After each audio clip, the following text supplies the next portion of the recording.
여러분의 삶의 질이 어떻습니까? 살만하고 날마다 행복하십니까? 삶의 의미가 있습니까? 무엇을 위해서 살아야 한다는 의욕도 넘칩니까? 한마디로 메마르지 않은 생명수가 철철 넘쳐 흐르는 삶인가?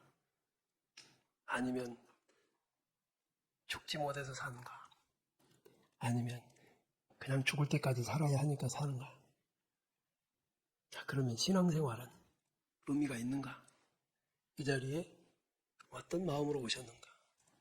이 예배를 통해 기대하는 게 있는가? 작년보다 올해는 뭐가 나아질 거라는 기대를 하십니까? 또한 본인은 얼마나 더 성숙하려고 몸부림하는가? 올해 우리 무선요한교회 표어는 너희 모든 일을 사랑으로 행하라입니다. 현 시대와는 감각적으로 떨어진 표어인 것 같습니다. 우리가 추구하고 일반적으로 갖고 있는 성향과는 동떨어진 구시대적인 사고인 것 같기도 하지요. 하지만 성경에서는 사랑을 빼놓고는 성경 전체를 논할 수 없는 중요한 단어가 사랑입니다. 좀 전에 제가 여러분께 여러 가지 질문하며 도전했던 것, 그 한마디 그 문제를 다 해결할 수 있는 것이 바로 사랑입니다. 그럼에도 불구하고 우리는 그 원천, 기본은 무시하고 단지 열매를 보겠다는 것이죠. 어떤 나무가 뿌리가 썩었는데 열매가 충실하겠습니까? 어떤 나무가 줄기가 메말랐는데 열매만 가득하겠습니까? 우리 인생을 제대로 진단합시다. 우리의 신앙을 깊이 있게 한번 파헤쳐서 문제는 없는가 한번 살펴봅시다. 감사하게도 2023년을 시작하면서 하나님께서 우리에게 주신 다시 한 번의 기회, 인자와 긍휼이 넘치는 이 시기를 우리가 좀 더 성숙한 자세로 그리고 보다 신앙적 안목으로 점검하고 그래도 올해는 좀 더 사랑으로 나아가는 훈련을 기꺼이 동참해 주시기를 바랍니다. 성경에 등장하는 믿음의 조상인 야곱은 특별히 본받을 만한 성품이 없는 듯한 인물입니다.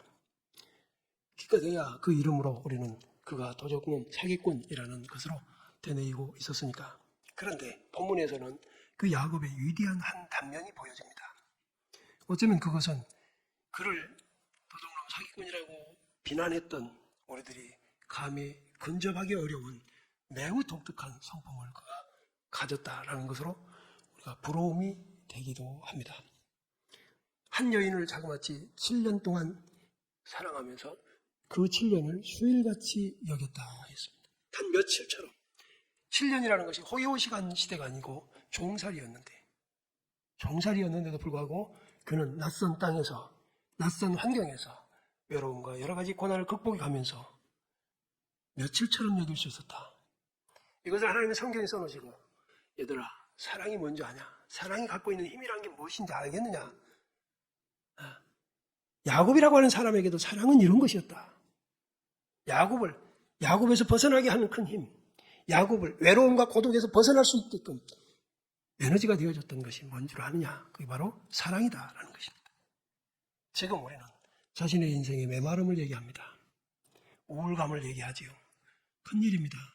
우리나라 국민의 절반 이상이 정신적으로 시달리고 우울증에 빠져있는, 그래서 정신과가 있고 정신과와 관련된 약이 가장 많이 팔린다는 얘기를 저는 거듭 들어봤습니다.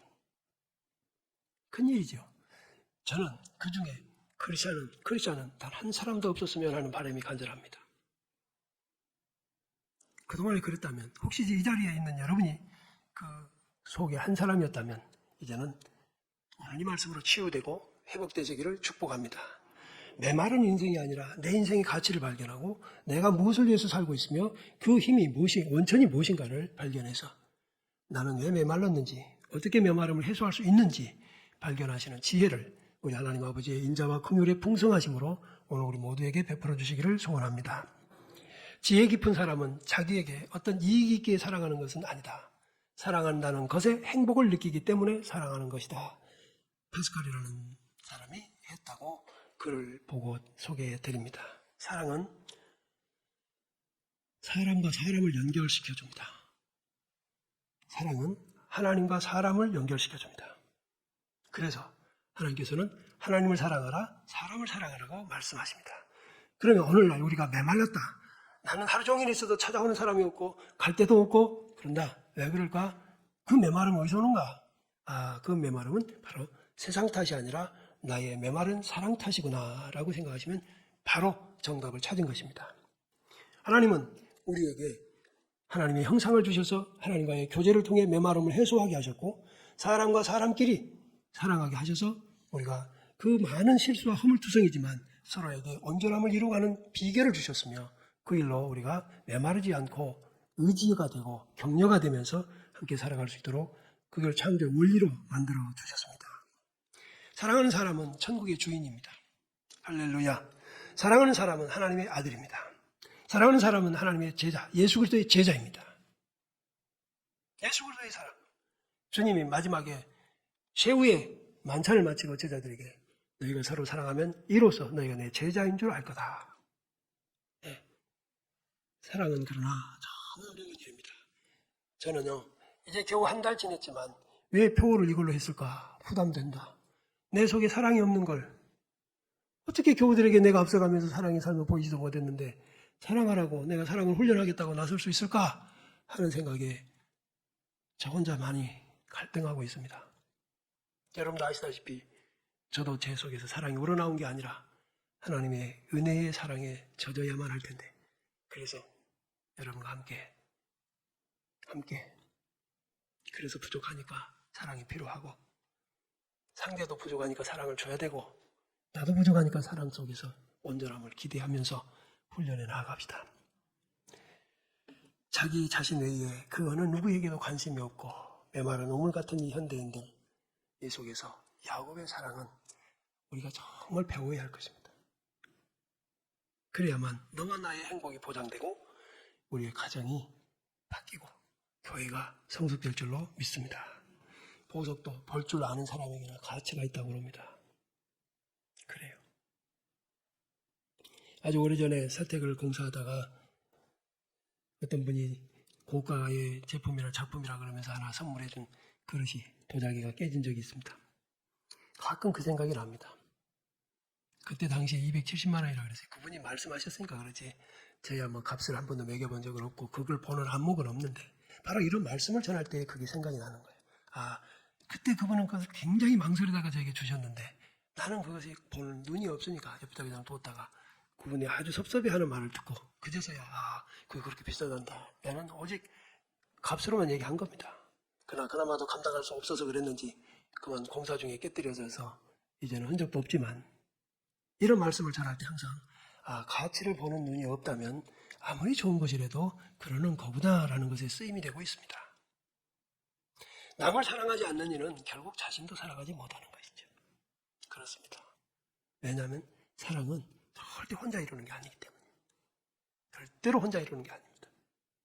그래서 본문에서 몇 가지 상고해 보면서 우리 하나님 아버지가 우리에게 기대하시는 사랑을 우리도 조금씩 회복해 갈 수 있으면 좋겠습니다.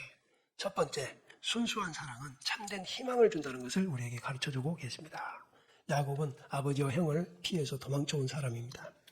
그는 낙심할 수밖에 없는 환경에 빠졌습니다. 잘 되기를 바라고 저지른 일이었지만 오히려 부모 형제의 미움을 사게 되고 도망자가 되었으니 말입니다. 사람이 되돌이고 되감기를 해보고 싶은 순간들이 삶에 제법 있지 않아요? 아마 야곱은 그랬을 것 같아요. 다시 돌아간다면 내가 형을 그렇게 대하지 않을 것이고 아버지께 그런 불효막심한 짓을 하지 않겠다 하는 마음이 들지 않았을까 싶어요. 그러나 인생은 가정법이 없으니 그런데 말입니다. 그러나 목숨이 붙어 있으니 당장 살긴 살아야겠는데 어떻게 살까? 가진 것도 없습니다. 단지 하나 지팡이 가지고 왔어요. 그나마 지팡이는 그 먼 길 오다가 혹시라도 들짐승 만나면 방에 막아내려고 쓰던 지팡이. 그거 하나가 무슨 재산이겠습니까? 와보니 외삼촌이라고는 하지만 난생 처음 보는 사람이고 의지할 수 있는 사람인지 아닌지 모르겠고 홀로 밤을 맞이하면 얼마나 외롭고 지나온 날들이 한탄스러웠을까. 이 낯설고 물설은 이국 땅에서 내 인생은 어떻게 펼쳐질 것인가? 어쩌면 지금 우리 현대인들처럼 야곱도 우울증에 걸렸을지도 모르지요. 그런데 말입니다. 그때 야곱을 정말 완벽하게 치료하는 한 치료제가 나타났으니 그게 바로 사랑입니다. 라헬이라고 하는 여인을 보자 이 야곱의 눈은 번쩍 뜨였고, 그리고 이 여인을 아내로 맞이하기 위한 조건을 제시받았는데 그것이 7년 동안 머슴살이 하라는 것입니다. 그는 받아들였습니다.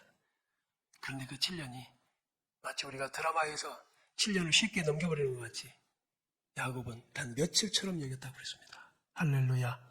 이게 사랑입니다. 사랑의 축지법 같아요. 사랑하고 살면 고난이 아닌 것 같아요. 지금 혹시 여러분 가족으로 인해서 힘든 분 계시다면 나는 사랑으로 행복한가 생각해보죠. 메마른 사랑, 그 메마른 가슴으로는 어떤 일도 힘듭니다. 이 단 며칠이라고 하는 이 표현에 사랑의 힘이 들어있고 사랑의 능력이 나타나 있습니다. 모든 외로움과 장래에 대한 불안감까지 한꺼번에 일수할 수 있는 힘, 사랑을 통해 공급받은 야곱, 매우 부러운 일입니다. 사랑은 이처럼 자기 자신을 위해서도 좋은 것입니다. 사랑의 대상이 있다는 것이 엄청나게 큰 복을 받은 것인 줄로 우리는 깨달아야 됩니다. 사랑할 수 있는 대상, 가족이 있다는 것, 사랑할 수 있는 이웃이 있다는 것, 사랑할 수 있는 하나님이 계시다는 것이 우리에게는 정말 큰 복이다. 소망의 대상이 있다는 걸 얼마나 행복한 것일까. 먼저 여러분 이것 자체에서 자 보십시오. 그동안은 자기만 바랬습니다. 자기에게 집중되어 있고 자기에게 무게중심이 있고 자기가 초점이었지만 지금은 사랑은 초점이 상대방에게 가 있고 미래에 가 있습니다. 그러니 나는 사라지고 지금 누구만 남아있는 거예요. 사랑의 상대만 남아있습니다. 그가 눈에 보이면 됐고 그를 향하면 됐고 그가 있어준다는 것 자체로 행복한 것입니다. 있을 때 잘해. 노래. 맞죠? 여러분의 사랑의 대상은 누구며 사랑의 대상은 무엇입니까? 기왕이면 인격이기를 바랍니다. 사랑의 대상이 어떤 물건이나 물질이 아니라 사람이면 좋겠고 하나님이시면 좋겠어요. 오직 자기 자신 외에는 아무것도 사랑하지 않는 삶을 사는 것은 절대로 행복할 수 없습니다. 그가 무엇을 가졌든지 어떤 권력을 가지고 있든지 간에 그는 불행한 사람입니다. 권력 앞에 아부하는 것처럼 보이는 사람이 자기를 사랑한다고 착각하면 안 되고요. 내가 가진 소유 때문에 와서 그 그늘 아래 있고자 하는 사람들이 나를 귀하게 여긴다고 생각해서는 안 됩니다.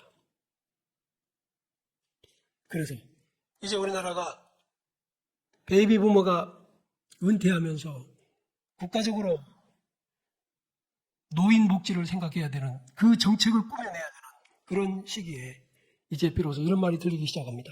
예전에는 돈, 노후 복지 대책, 그런데 지금은 사람입니다. 돈이 아무리 많이 있어도 함께 밥 한 끼 나눌 수 있는 사람이 없다면 그는 아닙니다. 그래서 진정한 노후 복지는 사람이 사람과 연결되는 것입니다. 우리 기독교는 일찌감치 그 말씀을 하나님이 하시잖아요. 사람은 사람으로 행복할 수 있다. 사람은 돈으로 행복하는 게 아니라 사람은 물질이나 권력이 아니라는 거예요. 창세기 24장 67절에 보면 이삭이 어머니 사라의 죽음으로 비탄에 빠져 있습니다. 그때에 그를 위로할 자 없었고 그는 어느 것으로도 위로를 받을 수 없었는데 리브가를 아내로 맞이하고 비로소 위로를 얻었더라라고 성경은 말씀하십니다. 사람에게 사랑의 대상이 있다는 것은 이것입니다.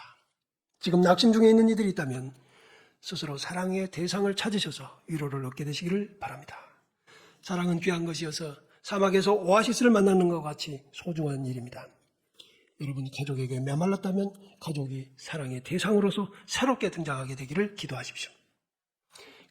권력과 재산 또는 그의 불순한 동기와 상관없는 순수한 사랑을 행하셔야 행복합니다. 가족조차도 음흉한 계획을 가지고 이용해 먹기 위해서 아닙니다. 따뜻한 사랑일 때 그 사랑을 당장은 소유하지 못해도 그 사랑에 대한 희망이 있고 기대가 있으므로 행복할 수 있다는 것을 하나님 야곱을 통해 우리에게 교훈하신다 그 말씀입니다. 두 번째로 진정한 사랑을 가진 사람은 봉사와 희생도 기쁘게 할 수 있구나 하는 것을 가르쳐 주십니다. 아가서 8장 6절 7절에서 사람이 그 온 가산을 다 주고 사랑과 바꾸려고 할지라도 오히려 멸시를 받으리라고 하셨습니다. 모든 재산을 다 주고도 바꿀 수 없이 귀한 것이 사랑이다. 과연 그렇습니다.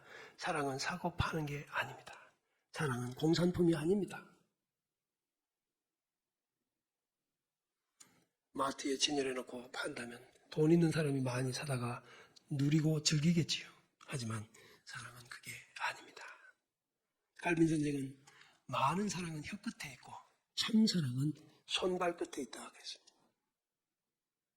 자기 희생과 행함이 없는 사랑은 사랑이 아니라는 뜻입니다. 사랑에 있어서 가장 큰 방해꾼은 무엇인지 아십니까? 여러분 사랑하고 싶은 거 맞지요? 근데 왜 사랑이 잘 안 되죠? 무엇이 방해합니까? 바로 자기 애착입니다. 바로 자기 애착. 자기를 사랑하는 거, 자기를 집중하는 거, 자기를 가장 앞세우려고 하는 거. 사랑의 방해꾼. 그래요. 야곱이 자기를 드러내고 주장하고 거기서 고집했더라면 그 사랑을 이룰 수 없습니다. 자기를 희생하여 종이 되었으므로 사랑을 얻은 것입니다. 우리가 우리의 가족을 사랑한다고 해도 나는 그의 종이 되기를 거절한다면 참 사랑을 이룰 수가 없는 것이고, 직장에서 예수 그리스도 사랑을 펼치려고 할 때도 내 고유한 어떤 자아를 유지하려고 한다면 어느 누구도 사랑할 수가 없습니다. 그야말로 혀끝에 있는 사랑만 외칠 뿐이지요. 야곱은 종살이로도 만족한 사랑이었습니다. 그래서 사랑의 종살이를 한 거예요. 그 종살이는 지금 사랑을 위해서 하는 것입니다. 할렐루야. 그 종살이가 헛된 것이 아니라 매우 큰 의미를 가졌습니다. 야곱의 인생에 있어서 가장 큰 의미입니다. 어쩌면 야곱이 죽을 때까지 라헬에 대한 사랑을 잊지 못했을 것입니다. 소중한 가지. 여러분, 지금 저와 여러분은 이성 간의 한 사랑을 지금 얘기하고자 있는 게 아닙니다. 우리는 그 사랑이 얼마든지 가족을 향해서도, 직장 동료를 위해서도, 교회 안에서 우리 하나님을 향해서도, 성도들을 향해서도 얼마든지 사랑은 야곱이 가졌던 것처럼 우리를 행복하게 할 수 있다고 하는 말씀을 들어야 하는 것입니다. 사랑의 희생과 수고가 따라야 한다는 것, 반드시 그것이 따라야만 실천이 된다는 것을, 실현된다는 것을 야곱을 통해 하나님 우리에게 스토리로 보여주시는 것입니다. 말로만이 아닙니다. 행함이, 진실함이 열매로 맺히는 것, 그것이 바로 사랑입니다. 라헬을 사랑한 야곱이 그 거친 목동 생활을 즐거웠을까요? 괴로웠을까요? 그 7년 우리가 가족을 사랑하는 것이, 사랑을 앞세우면 즐거울 것입니다. 여러분, 제가 지금까지 살면서 보니까 사랑을 단박에 알아차리는 경우도 있지만 성숙해야 합니다. 기다려야 합니다. 참아야 합니다. 믿어줘야 되고 기대해야 합니다. 그리고 마침내는 돌아옵니다. 사랑은. 저는 우리 교우들에게 말씀드린 적이 있지요. 동생들을 부모 대신 키웠습니다. 사고치는 철없는 동생들이 저를 아주, 저는 올곧게 살고 싶었는데 경찰서에 돌아가라 하지, 주인들한테 험한 소리 듣지, 심지어는 술집에서까지 편지를 받아서 협박을 들었는데, 그때 동생들 솔직히 말해서 감정적으로는 죽이고 싶을 정도로 미웠습니다. 나도 내 몸 하나 감당하기 어려운 병약한 몸이었는데 동생까지 내가 부모 노릇을 하고, 그것도 미안해하면서 좀 정직하게나 살았으면, 바르게나 살았으면, 나는 술집 근처에도 안 가는 걸 술값을 갚으라고 하니. 그러나 그 모든 과정 다 끝이 가시고 이제는 동생들이 부모처럼 여기고 미안해하고 고마워하고 성숙해져 있습니다. 이제는 술집 근처도 안 갑니다. 그날이 없디다 여러분. 사랑은 열매로 우리의 수고가 헛되지 않았음을 보여주는 것입니다. 저는 지난 1996년 서울중앙병원, 지금은 아산병원 중환자 보호자실에서 머무는 동안에 어떤 자매를 만나게 되었습니다. 제 아내가 첫 번째로 뇌종양 수술을 할 때 그 보호자실에 있었지요. 안타깝게도 뇌에 결핵균이 침투해서 식물인간이 되어버린 사람, 결혼을 약속한 남자의 간호를 위해 중환자실, 보호자실에 기거하고 있는 자매를 만났습니다. 지금은 많은 환경들이 좋지만 그때만 해도 군대 막사같이 보호자들은 하룻밤을 매우 긴장하며 보내게 됐는데, 자다가 아무개 보호자가 그러면 그 사람은 죽은 것입니다. 정말 실제로 가족이 우르르 몰려가면서 어떡하냐고 막 그런 걸 저도 봤어요. 응급실보다 더 긴장감이 감도는 게 중환자실이라는데 이 자매는 서울의 유명한 병원을 전전하다가 달포를 보내고 그 병원으로 옮겨갔을 때 저와 만난 것입니다. 기도하는 저를 보고 자신도 신앙생활 한다 그러면서 결국 대화 중에 제가 목사인 걸 알고 자기소개를 쭉 했습니다. 희망이 없다는 것을 한 부모와 가족들에게서도 이 남자는 포기가 됐습니다. 그런데 이 자매가 여전히 극진한 사랑으로 간호를 합니다. 아침 7시부터 있는 짧은 면회 시간에 그 남자 얼굴을, 팔다리를 열심히 마사지를 하고 수건에 물을 적셔서 세수를 시키면서 하나님께 기도했습니다.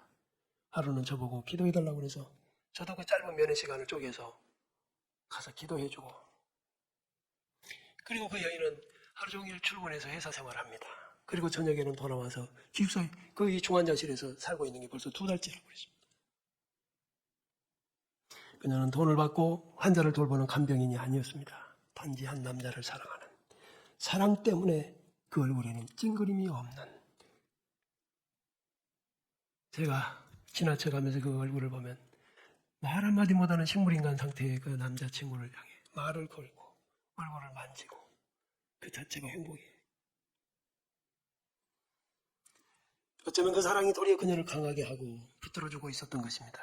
이러한 저의 경험은 우리가 모든 일을 사랑으로 행하라는 말씀에 더욱 집중하게 만드는 사례가 되었음을 이제 다시 회상하게 됩니다. 세 번째, 야곱의 사랑은 우리를 향한 그리스도의 사랑을 예표해 주는 것입니다. 야곱의 사랑은 한 남자와 한 여자의 사랑으로만 끝나는 것이 아니라 우리를 뜨겁게 사랑하는 그리스도의 사랑, 바로 그것을 보여주는 것입니다. 야곱이 라헬을 열애하듯이 우리를 뜨겁게 사랑해서 십자가에 자기 목숨을 내어준 우리의 연인, 우리를 사랑하시는 신랑 예수. 야곱은 7년이었지만 우리의 신랑 예수 그리스도는 영원토록, 심지어는 자기 목숨까지 내어주셔서 우리를 살리신 것입니다. 그분에게는 짜증이 없습니다. 우리가 얼마나 부족합니까마는 짜증이 없습니다. 여러분이 알기로 저는 평생을 성직자의 삶을 살아왔으니 많이 성숙했겠다 싶겠지만 제 자신은 여전히 주님 앞에 용서받고 있음에 감사하고 주의 인자와 긍휼이 인내 속에 진행된다는 사실을 그저 황송하며 감사할 뿐입니다. 우리 모두가 다 주님 앞엔 그런 것이죠. 그분이 그렇게 우리를 인내하며 짜증 없이 견뎌주시는 것은 우리를 사랑함이 열렬하기 때문입니다. 진정한 사랑은 시간이 지루하지 않습니다. 고난이 문제가 되지 않습니다. 그 중환자실에서 하루에 2번, 아침에 1번, 저녁에 1번인데 그것도 한 15분 정도 되나? 조금이라도 더 보고 싶어서 문 앞에서 막 줄을 서서 기다리다가 문을 열어주면 달려 들어갑니다. 그게 누가 돈 받고 그 일을 하겠습니까? 사랑 때문에 그렇게 하는 거죠. 사랑은 모든 장애물을 극복합니다. 여러분 가정의 장애물은 사랑 없음입니다. 아멘. 사랑 없음이 장애물입니다. 사랑이면 장애물을 극복할 수 있습니다. 또한 예수님의 십자가는 오늘 우리의 가치를 말하고 있습니다. 우리의 가치가 하나님 앞에서 어떤 것인가? 아들을 내어주고 나를 사시고 교회를 사신 하나님, 오직 사랑을 앞세우신 예수님의 십자가 앞에서 진정으로 우리가 할 일은 그 사랑의 가치를 깨닫는 것입니다. 그리고 그 사랑에 반응하는 것입니다. 그 사랑 때문에 행복한 신앙생활하고 그 행복한 삶을 일상화하는 것이 우리의 모습이어야 하나님 아버지가 우리에게 베푸신 사랑에 보람을 느끼시지 않을까 싶어요. 호기심 많은 제자가 있었는데 그는 날마다 스승한테 같은 질문을 합니다. 스승님, 제 인생의 가치는 얼마나 되지요? 스승은 며칠 동안 아무 말도 하지 않았습니다. 제자의 질문이 거듭되자 스승은 제자가 보기에 돌멩이에 불과한 하나를 내밀어 주었습니다. 이 돌을 가지고 와서 시장에서 흥정을 해봐라. 하지만 팔지 마라. 값을 쳐주겠다는 사람만 나타나면 된다. 가지고 왔습니다. 혹시 이 돌 살 사람이 있느냐고. 그러나 마음속에는 이 작은 돌을 어디다 쓰겠단 말이야. 누가 나타날 사람이 있을까? 우리 스승이 하라니까 하는 거예요. 그런데 이 상황에도 돌을 손에 쥐고 둘러보더니 사겠다는 거예요. 한 사람이. 내가 2달러를 주겠어. 그런데 옆에서 구경하던 사람이 그럼 나는 5달러를 주겠다. 거기서 끝내고 돌아가서 스승님, 세상에 이 쓸모없는 돌을 글쎄 5달러를 주고 사겠다는 사람이 나타났어요. 그러자 나직이 다시 말합니다. 이번에는 귀금속 시장에 가서 흥정해봐라. 근데 이제도 팔지 마라. 절대 팔면 안 된다. 어떤 사람이 50달러를 줬네. 무려 10배가 넘습니다. 근데 어떤 사람은 200달러를 줬네. 그런 경쟁이 붙더니 나중에는 10,000달러를 내겠다는 사람까지 생겼습니다. 기가 막히죠. 이 흥분한 제자는 도대체 이게 뭔데? 가서 스승에게 얘기합니다. 그러자 스승은 이번에는 최고급 보석상에 가서 값을 한번 매겨봐라. 이번엔 절대 팔면 안 된다. 내 말 명심해라. 아주 당부에 당부를 하고 보냈습니다. 결국 보석상은 30,000달러, 거절하자 50,000달러. 나중에 거절했는데 화를 냈습니다. 도대체 얼마를 달라는 거냐. 원하는 가격을 말해봐라. 스승의 명령이 너무나 강했기 때문에 팔 수 없어서 다시 돌아가 말했습니다. 이번엔 50,000달러까지 준답니다. 이제 팔아도 좋을 것 같은데요. 스승이 이렇게 말합니다. 그 돌이 뭔지 아느냐? 이제 그 이유를 알겠느냐? 보석도 볼 줄 아는 사람에게나 가치가 있는 것이다. 그러면서 인생도 인생의 가치를 보는 눈이 있는 사람에게나 가치가 있는 것이다. 그러지 않으면 술로, 담배로, 도박으로, 인터넷으로 탕진하는 것입니다. 제가 요즘에는 이런 말을 자꾸 되뇌어 봅니다. 청춘은 청춘에게 주기는 너무나 아깝다. 우리 중에 누구도 다 청춘을 지나왔고 저기 우리 학생들 몇 사람은 아직 청춘을 가지고 있겠지요. 그러나 우리가 그때의 청춘을 얼마나 귀히 여겼습니까? 청춘에 대해서 가치를 여겨봤습니다. 그저 누구에게나 있는 줄 알았습니다. 그렇죠. 누구에게나 있는 것이 청춘일지라도 우리 인생에 있어서는 청춘은 한 정점에 불과했던 것 같지 않나요? 그때가 얼마나 좋았는지. 그래요. 아무리 가꾸고 다듬어도 멋있지도 않고 전에는 청바지 티셔츠 하나를 입어도 멋지단 말을 제법 들었는데 이제는 없잖아요. 청춘이 그런 것 같아요. 저는 우리 젊은 분들이 기왕이면 인생의 가치를 좀 더 빨리 알았으면 좋겠어요. 가치를 알면 알 만큼 관리를 할 것이고 그 가치에 맞는 행동을 하지 않을까 싶어요. 주의 제자의 길은 하나님을 사랑하는 자들이 가는 길입니다. 돈을 위해 가는 자는 실패합니다. 명예를 위해 가는 자 실패합니다. 이것저것 해보다가 실패해서 안 돼서 신앙생활하는 거 아닙니다. 오직 하나님의 사랑에 젖고 그 사랑에 끌려가는 것이 제자의 길입니다. 십자가는 사랑으로 지는 것입니다. 누가 그 고통을 감당할 수 있다는 말입니까? 우리나라에 한 선교사님의 가정이 있는데 형제들이 모두 선교사입니다. 부모만 여기 계십니다. 부모님 칠순잔치예요. 어떤 일정 때문에 맞춰서 들어온 게 아니라 일정에 맞아서 칠순잔치를 아버지가 해요. 또 가면 언제 올 줄 모르고 아버지는 우리가 임종을 할 수 있을지도 모르는 그런 상태. 자식을 많이 낳아서나 모두 복음을 위해서 타국에 가 있는 이들. 그들은 왜 그렇게 됐을까요? 복음의 가치를 아니까. 그리스도의 십자가의 은혜를 하니까 그 길을 간 것이다.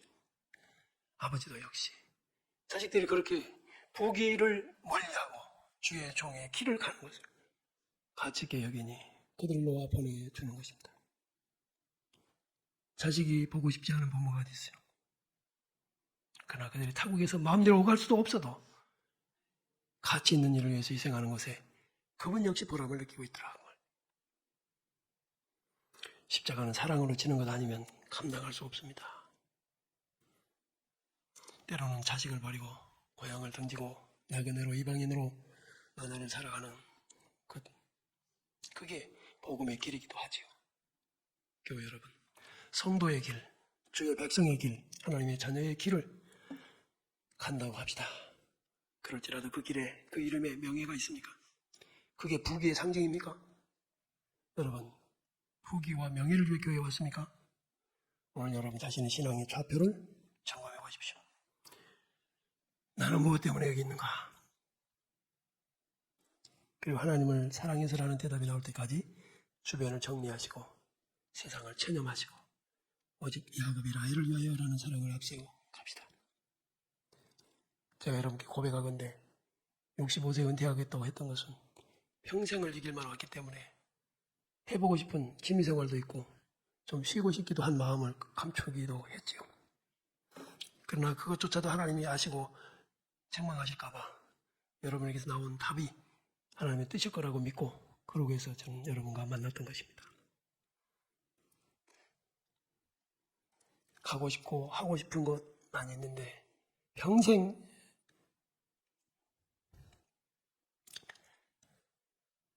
한 번을 제대로 할 수 없는 것이 이 길입니다. 야곱이 종살이를 했다는 말은 자기 마음대로 했다는 것이 아닙니다. 사랑을 얻기 위해서 그 길만 갑니다. 종의 위치를 벗어날 수 없잖아요. 우리 주님이 우리를 위해 그 종의 위치를 벗어나지 않으셔서 죽기까지 복종하시고 우리의 구원을 이루셨습니다. 이제 우리도 사랑의 종살이를 하면 어떨까요? 사랑의 종살이. 자, 야곱에게는 라헬이라는 여인이 있었다면 호세아에게는 고멜이라는 여인이 있었습니다. 호세아는 선지자요 거룩한 신분을 가진 사람입니다. 근데 하나님은 고멜이라고 하는 음탕한 여자를 아내로 맞이하라고 합니다. 순종하였더니 아이 낳고 또 가고 또 가고 또 가고 그래도 사랑하라고 합니다. 왜요? 왜? 여기서 자격을 논할 수가 없습니다. 배웁시다. 사랑은 사랑의 대상에 자격을 논할 수 없음을 하나님 가르쳐 주실 거예요. 단 하나, 사랑해라. 그러니까 사랑하는 거예요. 아멘. 우리의 사랑의 대상, 가족, 우리는 그동안 자격을 논했잖아요. 내 배우자가 내 사랑을 받을 자격이 있다 없다. 내 자녀가, 부모가, 형제가, 직장의 동료가, 교회에서 교우들이 그들이 고멜만큼 합니까? 고멜보다 훨씬 낫지 않아요?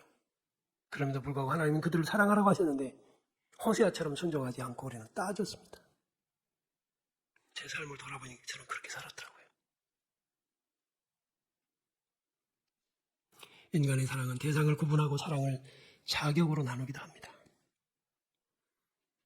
하나님의 사랑은 그에게 필요하기 때문에 이 사랑이 있어야만 그가 일어설 수 있기 때문에 이 사랑이 있어야만 그가 행복해질 수 있기 때문에 주는 것이 사랑입니다. 우리 그 사랑을 배워가도록 기도합시다. 우리 속에서 솟아나는 게 아니라 하나님이 주셔야 합니다. 이제 누구를 사랑해야 하는지 어떻게 사랑해야 하는지 명백해졌죠. 이 사랑 실천하면 요한복음 13장 35절에 주님이 이렇게 말씀하시거든요. 너희가 서로 사랑하면 이로써 모든 사람이 너희가 내 제자인 줄 알리라. 할렐루야. 사랑을 정의하라고 하면 사람들이 자꾸 감정이나 느낌을 가지고 얘기하는데 그게 아닙니다. 성경에 나타나는 사랑은 의지입니다. 명령 앞에 순종하는 것이죠. 하나님을 사랑하라고 하셨을 때에도 사랑하고 싶은 감정이 출중할 때도 있지만 그러지 못할 때가 오히려 더 많지 않습니까? 환경적으로, 감정적으로, 우리 신체적으로 우리는 한계가 있습니다. 사랑은 감정이 아니라 의지입니다. 호세아에게 고멜을 사랑하라 하신 같이 우리에게도 우리의 상대에게 자격론하지 말고 그를 붙들어 그를 감동시키라고 하신 말씀 앞에 우리 그동안 잘못 살았던 거 회개합시다. 그리고 노력합시다. 기도하여 주의 은혜와 도움을 입읍시다. 일어나서 같이 찬양하겠습니다.